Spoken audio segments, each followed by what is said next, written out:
And what I got for you right now is from MoneyWise.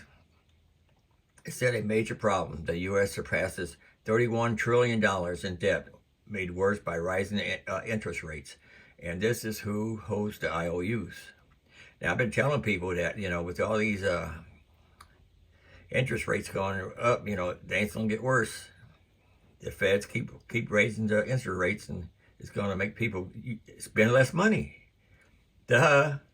FBI, the feds ain't smart. The feds are so dumb. Okay, the gross national debt in America surpassed $31 trillion for the first time, according to a U.S. Treasury report in October. The number climbed to $31.3 trillion in December.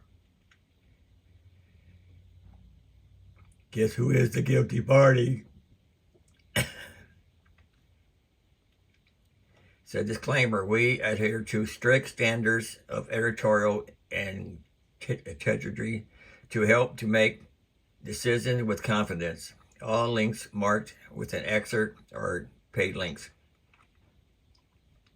Okay, it says, if you find that hard to wrap around your head, it basically boils down to $93,878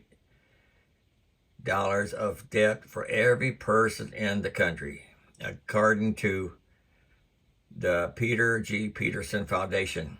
And with this dramatic rise in interest rates over the past few months, the Fed funds rate target is currently between 4.25 and 4.50%. The national debt will be growing at a rate that makes it even harder to ignore. Interest rates are a major problem, says Philip Braun, clinical professor of finance at Northwestern University Kellogg School of Management. The Treasury finances the debt with a lot of short-term borrowing. I'll push other budgetary items out. No, it'll push other budgetary items out. What's the excerpt? I don't see it. It said, don't miss. The average home insurance policy is nearly 40% higher than it was 12 years ago. Compare rates with Smart Financial and spend less on peace of mind. Millions of Americans are struggling to crawl out of debt in the face of rising rates. Incredible. Could help you save thousands of interest. See, these are the paid things here. Looking for consistent returns? You could be the landlord of Walmart, Whole Foods, and CVS through First National Realty Partners and collect income every quarter. Interesting. It says the last couple of years have been expensive. A deficit is what happens when the government spends more money in a fiscal year than it brings it through taxes. And the last couple of years have been expensive. Yeah, student loans pay out, send money to other countries.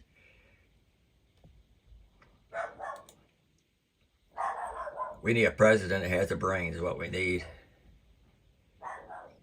Okay, what else it says here? Several large bills with hefty price tags have been approved since the start of the pandemic, including the American Rescue Plan Act, which cost $1.9 trillion and $750 billion for student debt relief, all adding to the deficit, which then adds to the debt. And though the Inflation Reduction Act, which was passed in August, is expected to reduce the deficit by $240 billion, policies program brought in by the Biden administration are expected to add trillions more over the next decade. Thank you, Biden. Yeah, let us spend more money so you can live hog on the hell. I mean, hell no. Oh, I hate that mother. The Committee for a Responsible Federal Budget, a nonprofit that addresses federal budget and fiscal issues, estimated that $4.8 trillion will be added to the deficit, can't say that word, by 2031. Excessive borrowing will lead to continued inflationary pressures due to the national debt to a new record as soon as 2030. And the triple federal interest rates over the next decade or even sooner if interest rates go up faster or by more than expected, says the CRFB. Much of the borrowing in the past couple of years happened while interest rates were historically low. But now that they're not, the inflation rising at the fastest pace in decades, the cost of the debt will be amplified. So don't look for anything to go down in prices for the next about 10, 20 years at least, and beyond that probably. Everybody's hurting now, and they're going to be hurting worse. There'll be more thieving, more stealing. Anyway, you can read the rest of this down in my description box. I hope the link works. I think they have been. I haven't rechecked them lately. Drinking some coffee.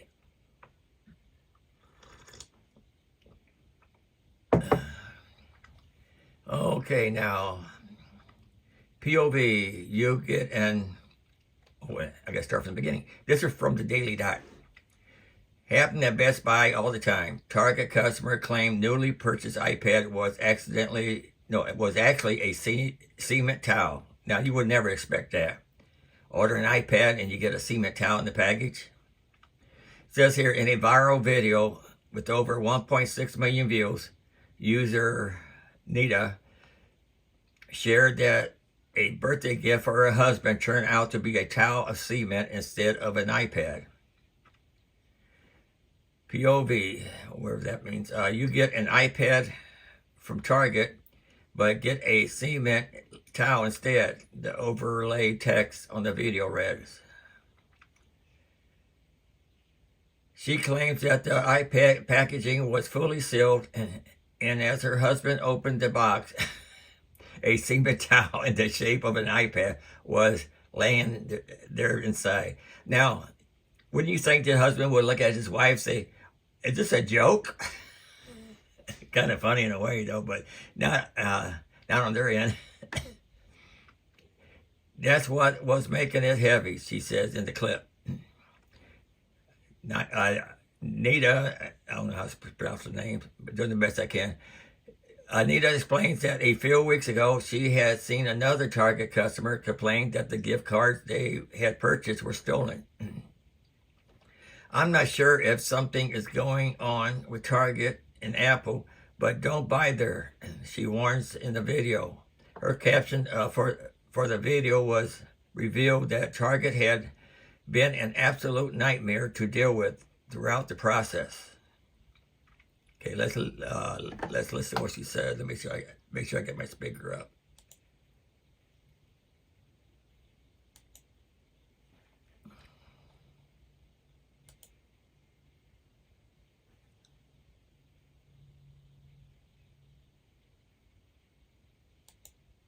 Waiting for it to load. All right, y'all. So my husband got me this iPad for my birthday, and I finally got the chance to open it today. And it was a fully sealed iPad. So the tabs were on the back. I pulled the tabs off.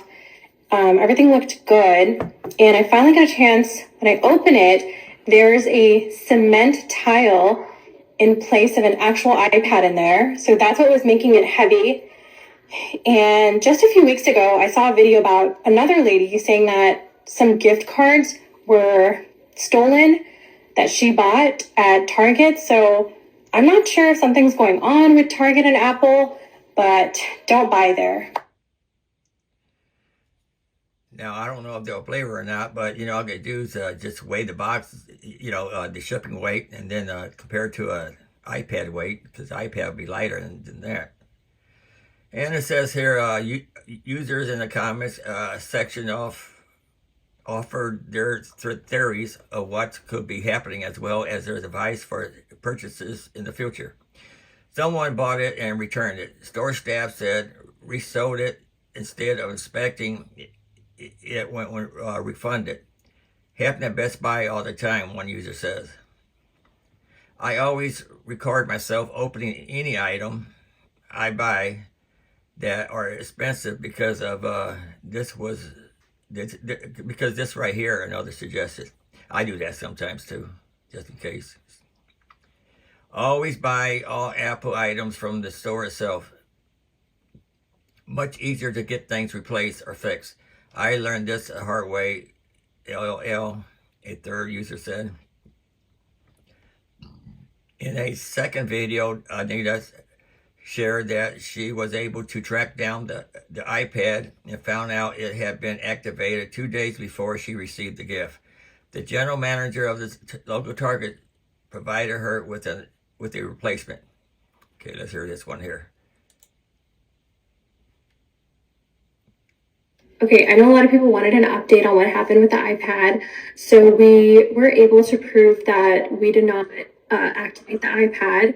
So we called Apple and they looked up the serial number on the box and they were able to see that the iPad was actually activated 2 days before we bought the iPad. So it was 2 days before the date on the receipt. And we took that information to Target and the general manager gave us a new iPad. So he replaced it. And to all the people that are asking if the iPad box had a clear wrap on it, it didn't, because the new iPads, they don't have the clear film on there, so they just have tabs on the back, just FYI. But yeah, so that's how we got it all sorted out. And of course, we made sure this time before leaving the store, we opened it and made sure that there was an actual iPad in there, so yeah, got it all sorted out. Well, that was good. The Daily Dot reached out to Nita and Target via email. And that's all it says there. That's all, folks. Okay, see what else I got for you here.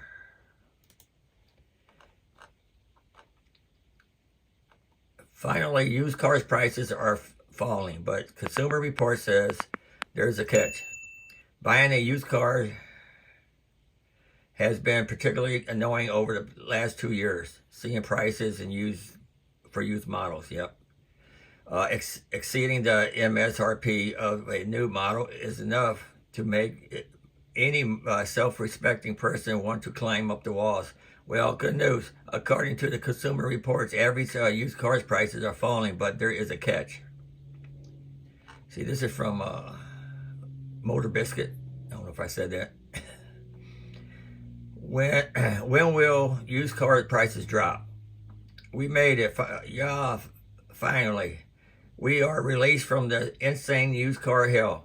Hold your horses. Yes, it's true. According to Consumer Reports, after historically high used car prices peaked in 2021, prices are officially coming back down. The stickers still have a long way to go considering how far they have climbed, but a 3% drop on average shows that things are heading in the right direction. Unfortunately, as we said, there's a catch.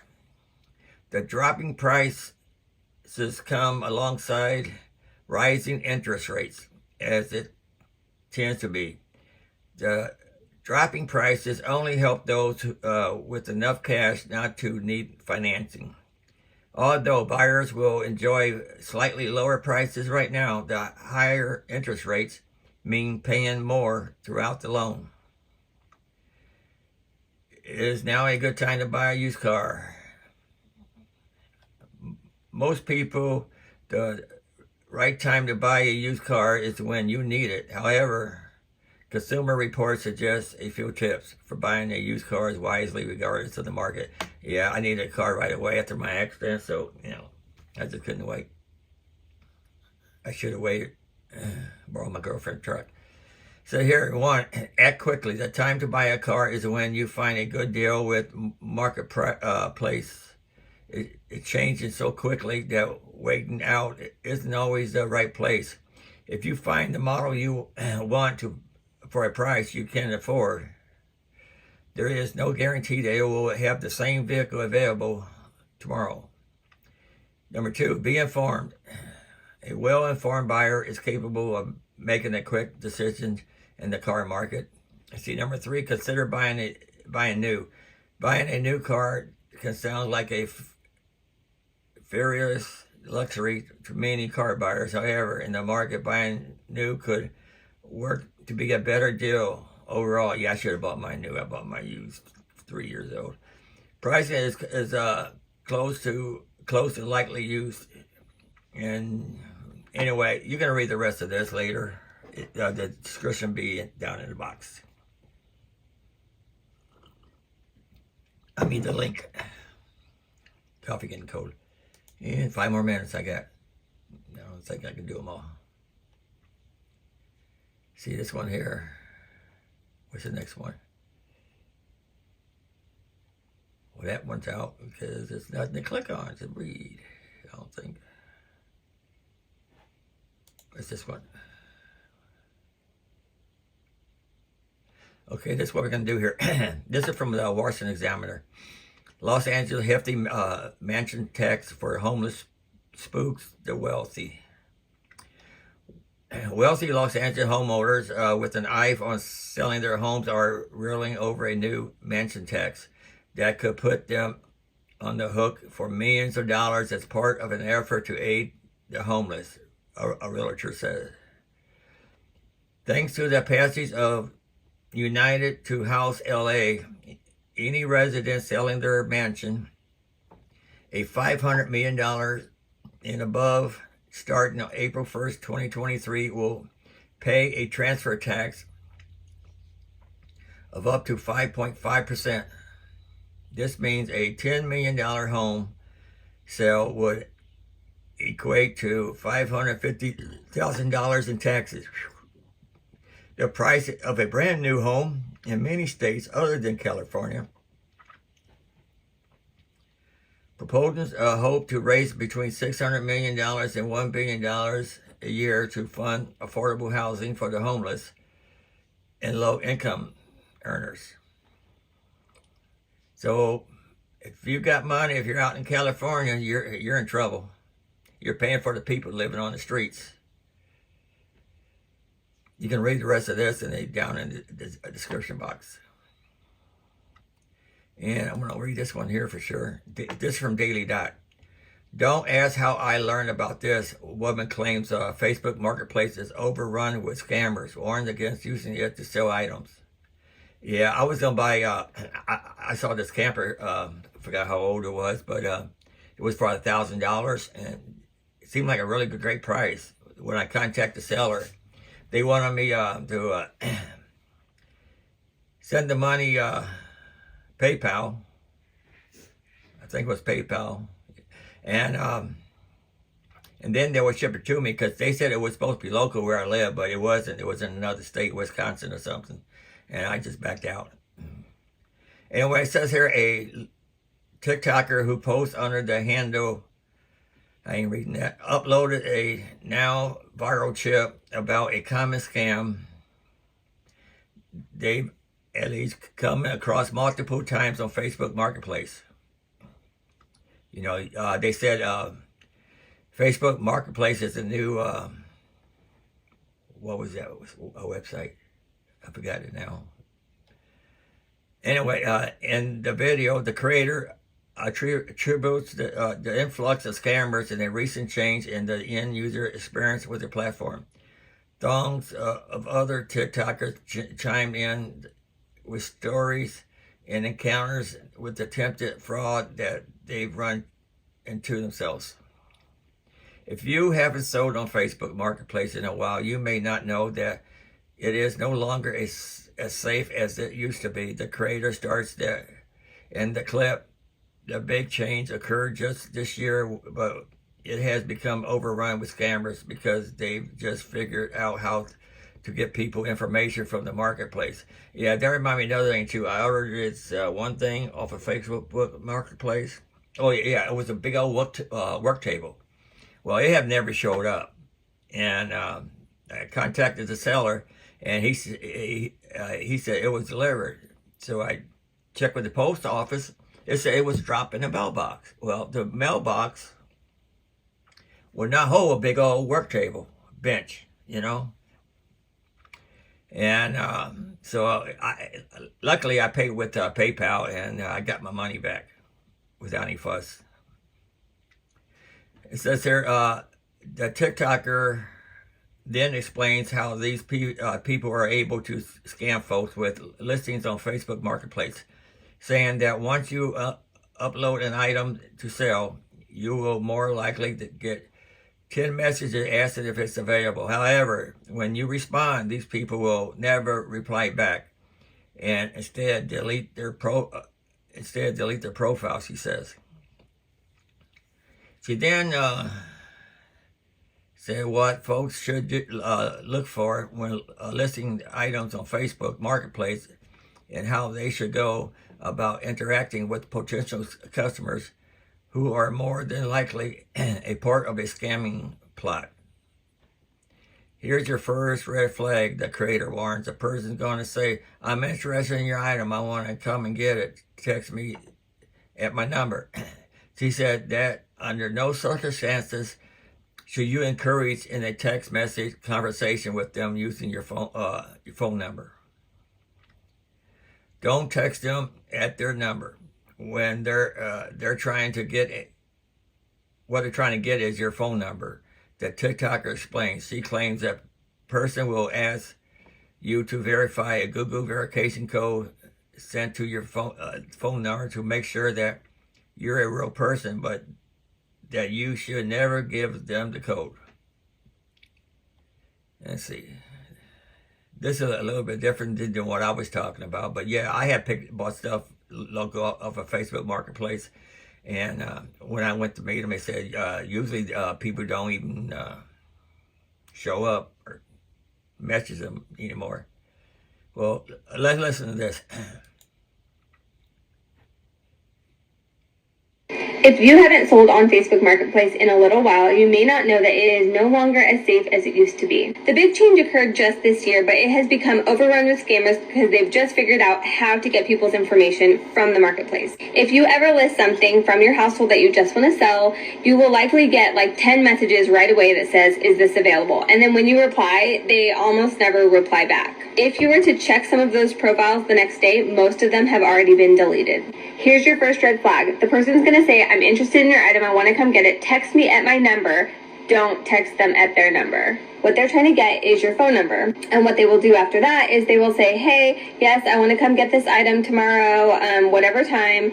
And they say, but I'm a little concerned that you might not be a real person, so I'm going to text you a code and you let me know what the 6-digit code is that I text you. If you are already on a text conversation with this person, it's not too late, but do not, under any circumstance, give them that Google verification code. This extremely common Facebook Marketplace scam is them trying to use your Google identity to verify so that they can get a Google voice number with a United States area code. They will then use this phone number to scam other people. The main takeaway here is you really never need to change platforms. If you're talking to someone on Messenger, you don't need to talk to them on the phone. Also watch out for broken English or misspelling. They usually come across with an aggressive vibe. A lot of times these people send you a message and before even waiting for you to respond, they'll send a bunch of question marks.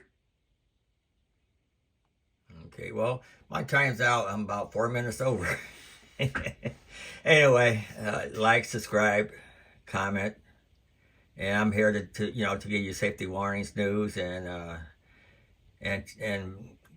crap about the government.